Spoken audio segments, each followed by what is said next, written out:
action unfolds here in the championship capital of Philippine basketball. Magandang gabi po sa kanilang lahat. Kami nagagalak ng makasalo kayo ngayong Miyerkules ng gabi. Nico Halili kasama ang nag-iisang Entekano, Senyor Kinito Hedson. Magandang gabi, Nico. Ito, magandang laban ito because so much is at stake for Santa Lucia. Ang hinahabol nila dito is an outright quarterfinals berth. They still have a chance to do that, pero they have a big obstacle to hurdle.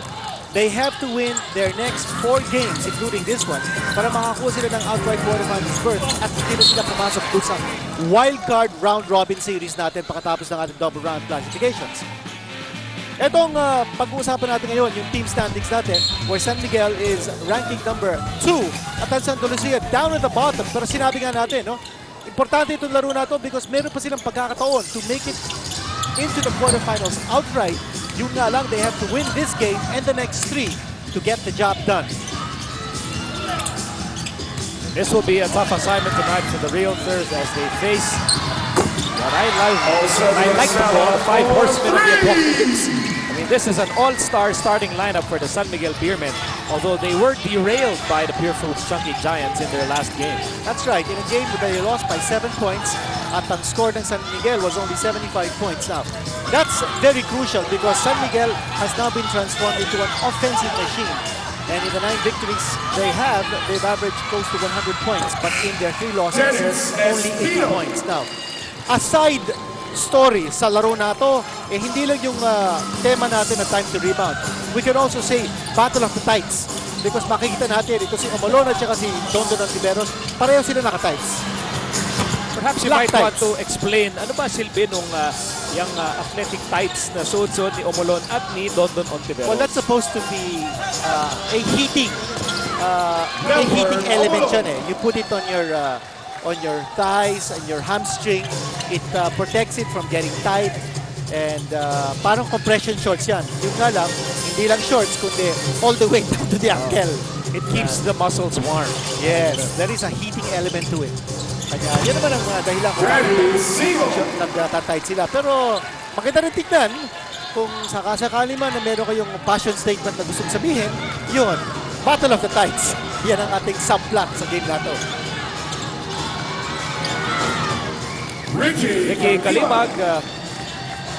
Dapat banggitin na natin kasama Nico na si Ricky Kalimag. This is his first start sa conference na to.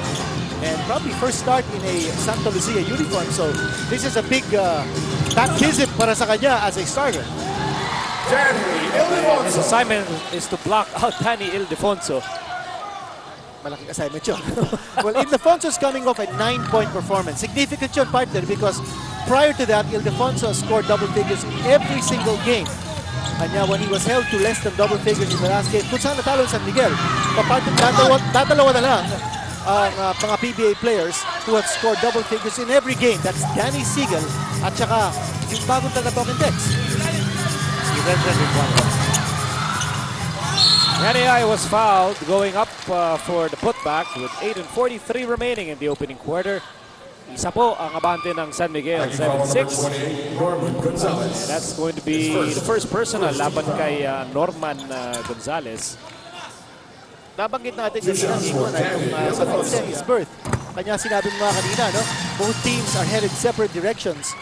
One team headed to the top, and the other team headed, well, they are at the bottom, and there's no other way to go but up. Nakita natin yung tights. Yan. Men in tights. Mabuti nga itim eh. Huwag lang sigurong green. Kasi Peter Pan ang labas nito. Or Robin Hood. Lumilipad si Peter Pan. Okay yun. 8.5 remaining in the opening quarter. Danny I lapat kay Kalimag. And quick move by Daniel Defonso. Basket won't count according to our Supreme Court Justice tonight. Basket was nullified. Partner, nakita naman natin yung first step ni Danny. No? Talagang bumalik na kanyang speed, yung mobility and agility.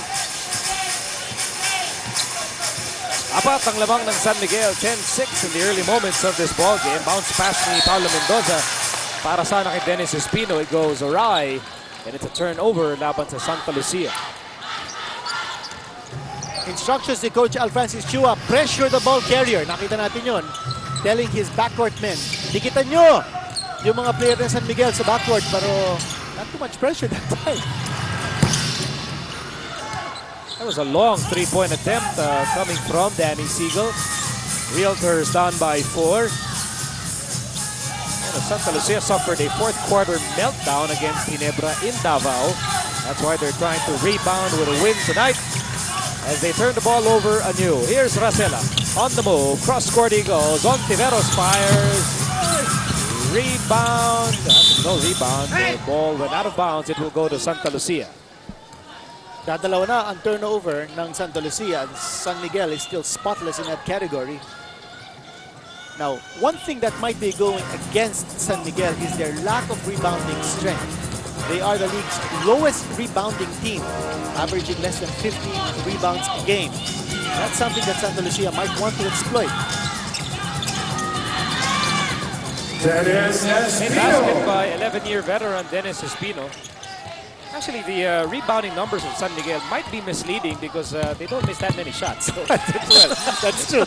They don't have too many to rebound. Substitution, Nick Noble for Dorian Peña. Migs Noble makes his first appearance in the ball game and he replaces Big Dorian Peña.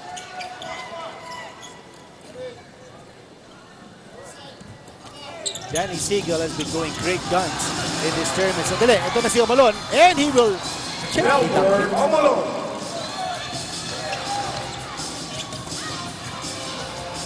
Tied ball game at 10 apiece with 6:47 remaining in the opening quarter. Ontiveros slices through. Siegel slams it home. That's how you do it. 4 points by Danny Siegel, drawing a howl here from the crowd. Incidentally, si Danny Siegel has scored at least 20 points in his last 8 games. Now, kaibigan natin si Fidel Mangoro tells us that Mark Caguiwa holds the current streak of 9 straight 20-point games.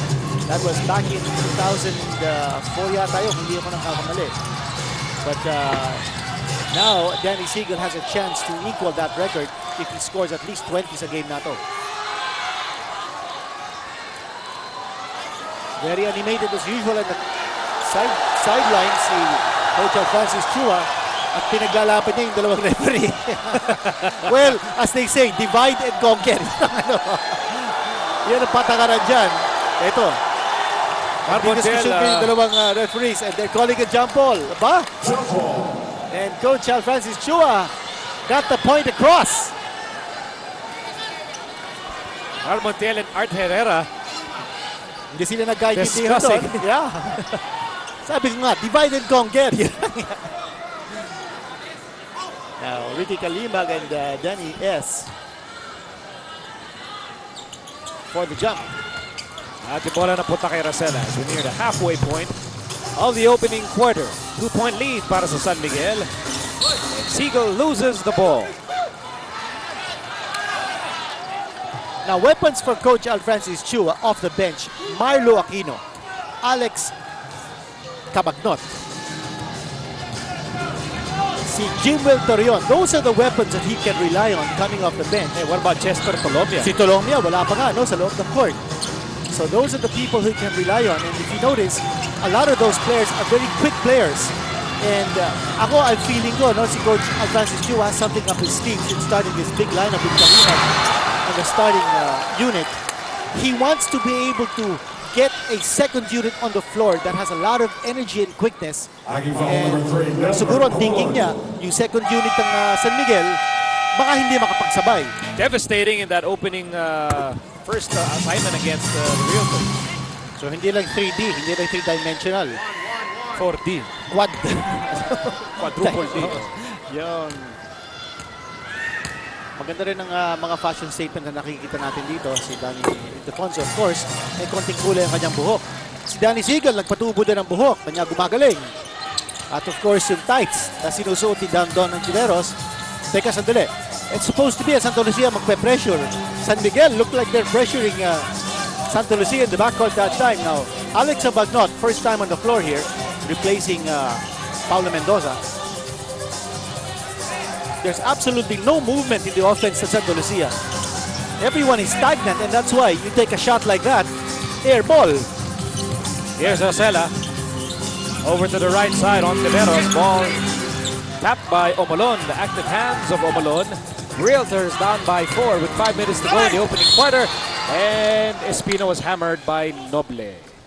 You know why many PBA players are trying to go blonde? You know, like Number 34. Defonso, Avenido for a while, Ferriols for a while, and even Asi. They're all trying to emulate Senor Domingo El Conquistador, Dominic Wood. Dominic?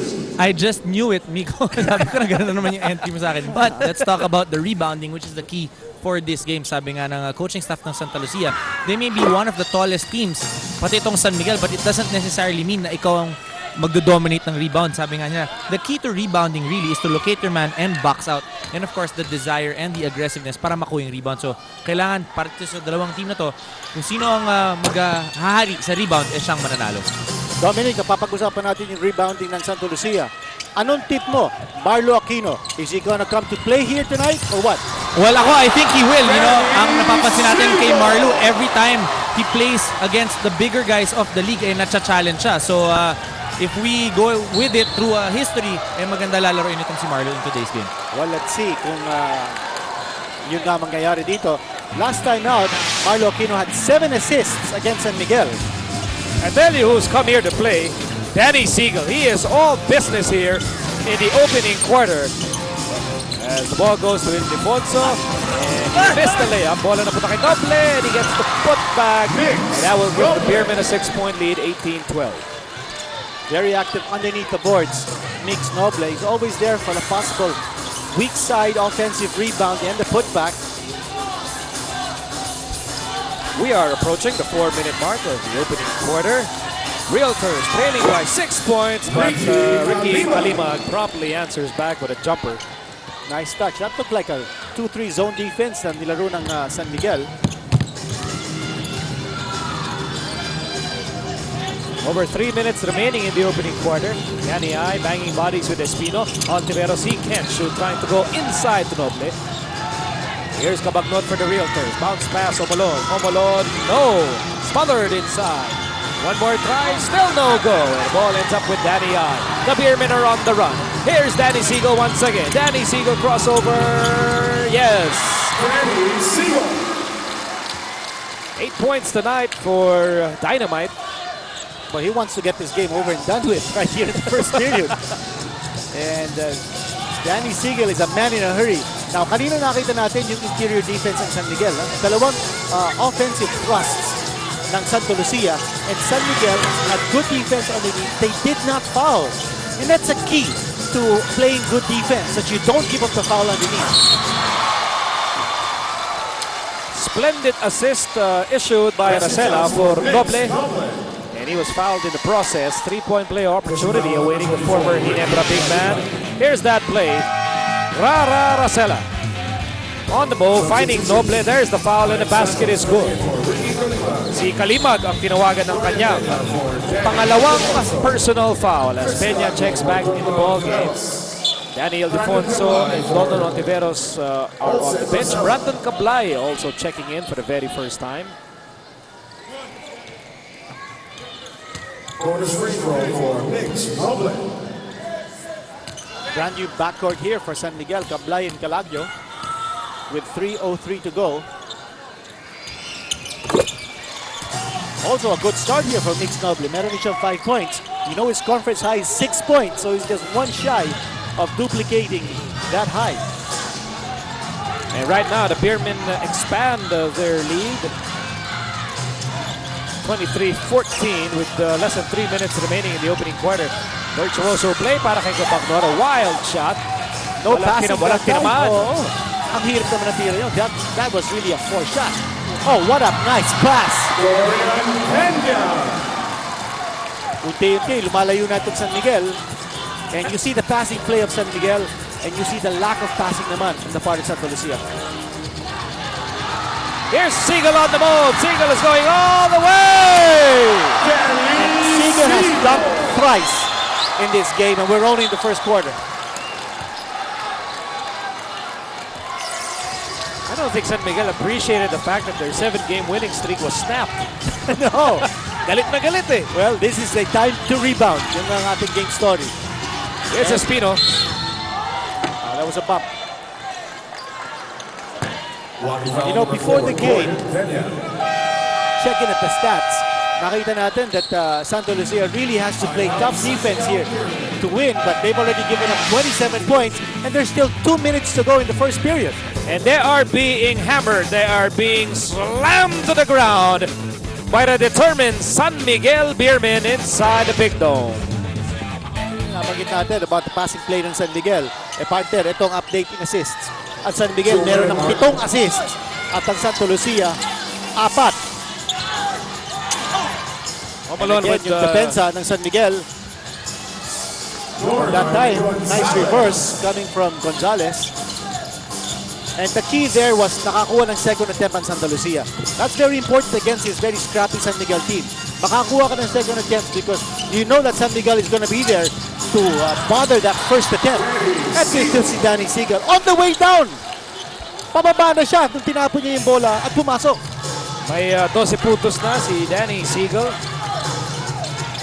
13-point lead para sa San Miguel.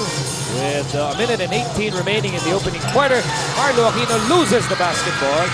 Hustle play here. Loose ball recovered by Jimwell Torreon. Torreon goes to Norman Gonzalez. Gonzalez against Noble. Gonzalez fires off the mark.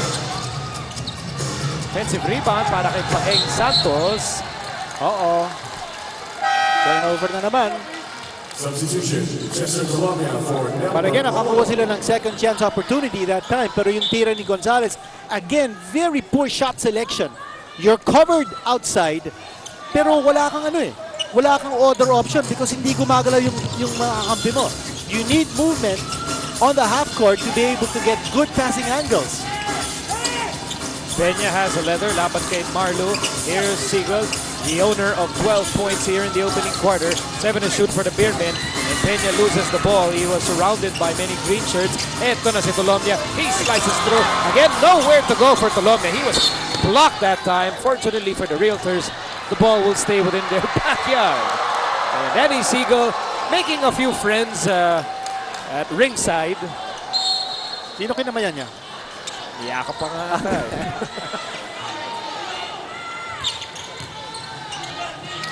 Aquino.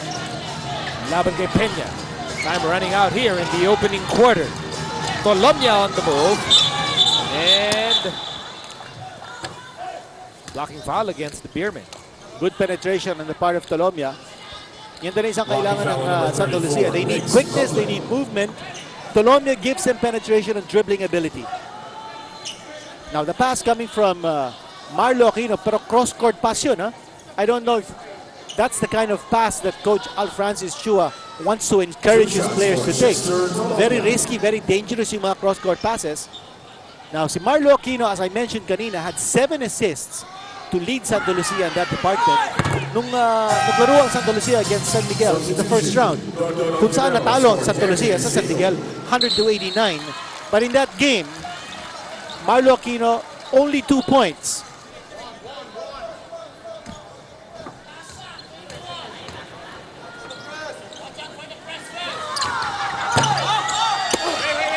Missed free throw para kay Tolomia. Rebound para kay Peña. 18 seconds remaining in the opening quarter. The Beermen would like to write the last sentence of this opening chapter. They're up by 12 points. Cablay has the basketball against Torreon. 7 seconds to go in the first period. Cablay on the move. Cablay over to Noble. Noble to Antivero. Swings it over to Calagio. Calagio for 3. No go. At dyan magtatapos